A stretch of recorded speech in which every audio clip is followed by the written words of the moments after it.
تو ایسا دکھایا ہوتا. اور لاہور تو ویسے ہی سیف سٹی ہے, وہاں تو سی سی ٹی وی کیمرے لگے ہوئے ہیں. اتنا بڑا فراڈ دن دہاڑے کا فراڈ ہے. اور وہ جو ہے ماشاءاللہ جو جعلی چیف منسٹر بنی بیٹھی ہے ہارنے کے باوجود, اور ماشاءاللہ اس کے چچا جو موصوف ہیں پرائم منسٹر بنے بیٹھے ہیں جو کہ لاہور سے ہارے ہوئے ہیں. اور ہم نے ان پہ اعتراض بھی کیا تھا کہ جو لاہور اپنے حلقے سے ہار جاتا ہے وہ 25 کروڑ عوام کا چیف ایگزیکٹو کیسے بن سکتا ہے. لیکن باہر کیا ایک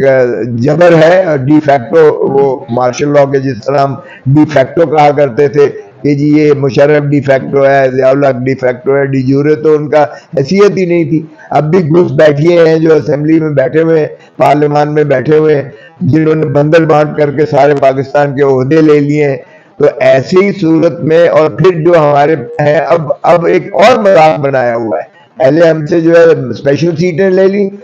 پہلے 8 فروری جب فارم 45 میں ہم جیتے ہوئے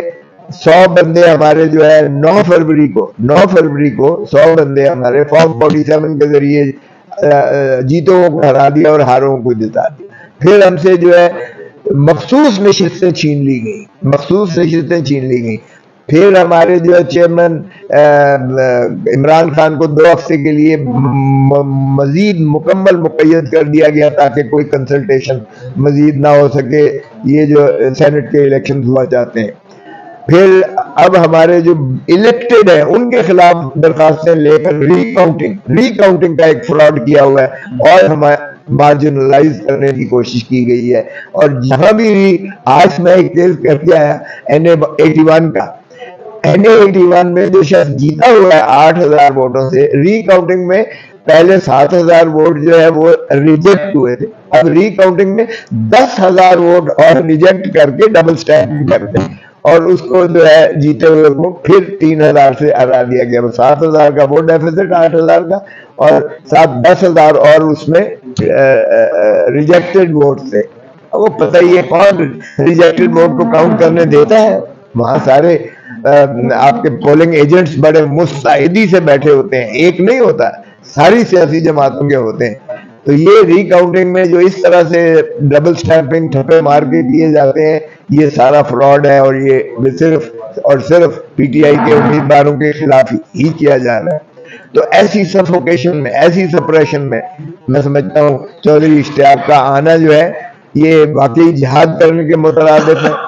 ہم لوگوں نے جو الیکشن لڑا ہے ہم نے آگ کے دریا سے گزر کے الیکشن لڑا ہے. آپ یقین کیجئے گا کہ ایسی اندھیر نگری پاکستان تو کیا شاید دنیا کے کسی ملک میں ایسی اندھیر نگری کہیں دیکھنے اور سننے میں نہیں آئی ہوگی جو اس وقت پاکستان میں یہ ڈبل ہائیبریڈ سسٹم جو ہے یہ نافذ کیے ہوئے ہیں. اور ان کی بیچاروں کی تو اتنی یعنی قسمت پرسی کا عالم ہے کہ یہ چیف منسٹر جو ہے بلوچستان کا یہ ان کی مرضی سے نہیں لگا ہے. ان کو یہ تو وزیر خزانہ بھی اپنی مرضی سے نہیں لگا سکتے, یہ وزیر داخلہ بھی اپنی مرضی سے نہیں لگا سکتے. اور وہی جو کیئر ٹیکر گورنمنٹ کے جو نمائندے اور گماشتے تھے انہی کو ساری کی پوسٹ دی جا رہی ہیں, ریاستی عہدے سارے ان کو دیے گئے ہیں. تو یہ انسلٹ ہے عوام کی جنہوں نے 8 فروری کو مینڈیٹ بڑا ظالم قسم کا اور بڑا کلیئرٹی کے ساتھ دیا کہ عمران خان نہ دہشت گرد ہے نہ عمران خان غدار ہے, اور عمران خان کی ساری سزائیں انہوں نے مسترد کی. انہوں نے عمران خان کے جو جتنی سپریشن اور سفوکیشن تھی, یہ واحد الیکشن ہے جس میں لوگ کینڈیڈیٹ کو ڈھونڈ رہے تھے, لوگ سمبل کو ڈھونڈ رہے تھے, کیونکہ ہم نے تو ایک بلہ مانگا تھا, انہوں نے تو سارا جہیز کا سامان دے دیا, کسی کو کٹورا دیا, کسی کو جو ہے بینگن دیا, کسی کو کچھ دیا. لوگ ڈھونڈ رہے تھے, یقین کریں. یہ تھی ان کی محبت کا عالم خان کے ساتھ, اور دوسری طرف نفرت کا عالم ہے. کاش ہم اس مشرقی پاکستان سے کچھ سبق تو سیکھ لیں خدا را. ہم کیوں اپنی دھرتی ماں کے پیچھے لگے ہوئے ہیں اس کو نقصان پہنچانے کے لیے. تو ایسے میں ہمیں چودھری اشتیاق جیسے محب وطن اور چودھری اشتیاق جیسے جو ہے ہیومن رائٹس انسانی حقوق کے عالم کی میں سمجھتا ہوں ضرورت ہے جو آئے آگے. اور اس پی ٹی آئی کو بھی, کیونکہ بغیر عمران خان کو ریلیز کیے, بغیر شاہ محمود قریشی کو ریلیز کیے, بغیر جو ہے چودھری پرویز الہی کو ریلیز کیے, بغیر ڈاکٹر یاسمین کو ریلیز کیے، بغیر اعجاز چودھری کو ریلیز کیے، اور جتنی ہماری مستورات اور جتنے ہمارے کارکن ہیں، یہ 45 سال انہوں نے لگائے بھٹو کو بے گناہ کرتے ہوئے سپریم کورٹ نے، مت لو اور 45 سال یہ ایک اور عبد العزیز وزیر اعظم عمران خان جو لوگوں کی دلوں کی دھڑکن ہے اس کو بھی اندر رکھ کے، اور 45 سال کے بعد کہو کہ 9 مئی کا شاخ ڈرامہ جو تھا اور 9 فروری میں منتج ہو کر اس کو جو ہے جب ہرا کر مارجنلائز کیا گیا، تو ایک اور قائد کو خدا را انصاف دینے کے لیے سپریم کورٹ کی ہائیسٹ بینچ بیٹھ کے یہ بھی فیصلہ کر دے کہ کیا 9 مئی کا آرکیسٹرڈ موو جو تھی وہ پھر ایک حد العزیز قائد کو جو ہے وہ عوام سے منقطع کرنے کی ایک سازش تھی، بناونی سازش، اور ایک ڈرامہ جو الیکشن کا رچایا گیا 8 فروری کو تو جیتا ہوا الیکشن 9 فروری کو ہرا دیا گیا، اور اس کا تسلسل یہ ہے کہ بندر بانٹ کر کے سارے ریاستی عہدے دے دیے۔ عوام اس بات کو تسلیم کبھی نہیں کر سکتی ہے، نہ انہوں نے پہلے کبھی کیا تھا مائنس کا فارمولا، نہ اب مائنس کا فارمولا کریں گے۔ تو بجائے اس کے کہ 40 اور 45 سال آپ لیں انصاف دینے میں، خدا را پاکستان کو اگر مضبوط دیکھنا ہے، جمہوریت چلانی ہے، ملک کو جو ہے آگے فلاحی مملکت بنانا ہے، تو ایک ہی حل ہے، ان سب کو ریلیز کریں اور مینڈیٹ چوری شدہ جو ہے وہ عوام کو واپس کریں، اور عوام کو صحیح حق حکمرانی کا حق دیں، تاکہ یہ ملک جو ہے خدا داد پاکستان آگے چل سکے۔ عمران خان کا جو کریڈٹ ہے وہ آپ کے سامنے ہے۔ آج کا دن جو اسلامی فوبیا کا دن بنایا جا رہا ہے بین الاقوامی طور پر، اس مرد مجاہد نے یونائٹڈ نیشنز میں کھڑے ہو کے جو تقریر کی وہ بھی تاریخ ساز تقریر ہے، اور ان الفاظ کے ساتھ میں آپ کا بہت مشکور ہوں اور میں دوبارہ آپ کو ویلکم کرتا ہوں۔ ہمارے لیے باعث مسرت ماشاءاللہ ان کی خدمات جو ہے انسانی حقوق کے ناطہ سے ہی نہیں ہے، لیبر کے لیے بھی انہوں نے بہت ساری خدمات دی، کسانوں کے لیے بہت ساری خدمات دی، محنت کش طبقے کے لیے ان کی خدمات جو ہے بہت قابل تحسین ہے، اور انسانی حقوق کے لیے انہوں نے جو جد و جہد کی ہے اور جتنا انہوں نے کاوش کی ہے، پھر ان کی کتابیں اور ان کی شاعری بھی جو ہے وہ کافی ماشاءاللہ انہوں نے کتابیں بھی لکھی ہیں جس کی رونمائی کا شاید ایک آدھا مجھے بھی شرف حاصل ہوا ہے، تو میں سمجھتا ہوں کہ یہ ایک بہت اچھی خوش آئند جو ہے بات ہے کہ ایسے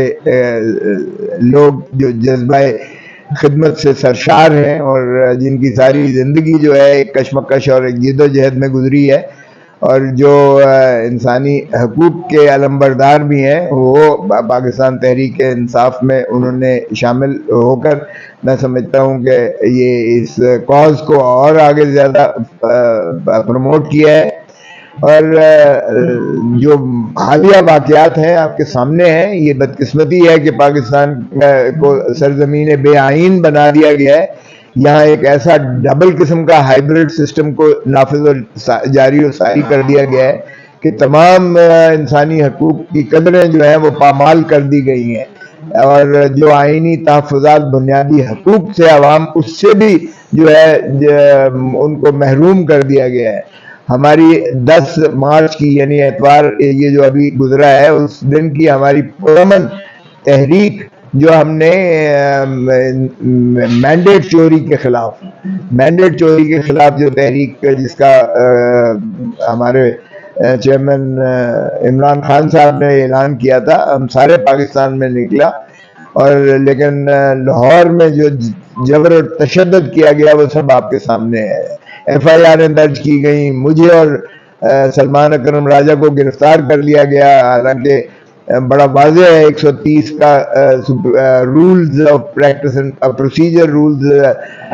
قومی اسمبلی کے کہ بنا اسپیکر کی پرائر پرمیشن کے بغیر گرفتاری ایم این اے کی نہیں ہو سکتی ہے، تو ہم نے وہ پریویلیج موشن بھی داخل کروایا ہے اسمبلی میں، اور جس کی اسپیکر کی اجازت کس سے وہ یقینی بات ہے کہ جب کمیٹی پریویلیج کمیٹی بنے گی تو اس پر پیش رفت ہوگی، لیکن میں نہیں چھوڑوں گا، نہ آئی جی پنجاب کو چھوڑوں گا جس نے مجھے اغوا کروایا، نہ ایس ایس پی، نہ ڈی آئی جی، اور نہ ہی S H O south cantt یا نارتھ کینٹ، اور ڈی ایس پی جو رانا اشفاق تھا وہاں، جس نے مجھے لے جا کر 5-6 گھنٹے بٹھائے رکھا۔ یہ اغوا بھی ہے، یہ جو ہے آپ سے بیجا بھی ہے، یہ کرمنل انٹیمیڈیشن بھی ہے، یہ پھر فالسیفیکیشن آف ریکارڈ کر کے ایک فراڈ کیا گیا ہے۔ پھر ہمارے ساتھیوں کو، ایم پی ایز کو گرفتار کیا گیا، پھر ہمارے کارکنوں کو گرفتار کیا گیا۔ جو پرچے درج کیے گئے وہ بالکل فرضی تھے، اور دوسرے ہی دن جو ہے اینٹی ٹیررسٹ کورٹ نے سبھی کو جو ہے ڈسچارج کر دیا، اور اس میں ہمارے اوپر فائرنگ ڈالی گئی، ہمارے اوپر جو ہے تشدد کے وہ کروایا گیا ہم سے، اور کہا گیا کہ وردیاں پھاڑی گئی ہیں پولیس افسروں کی، اور ان کی گاڑیوں پہ جو ہے ڈنڈے برسائے گئے ہیں۔ آپ سارے لوگ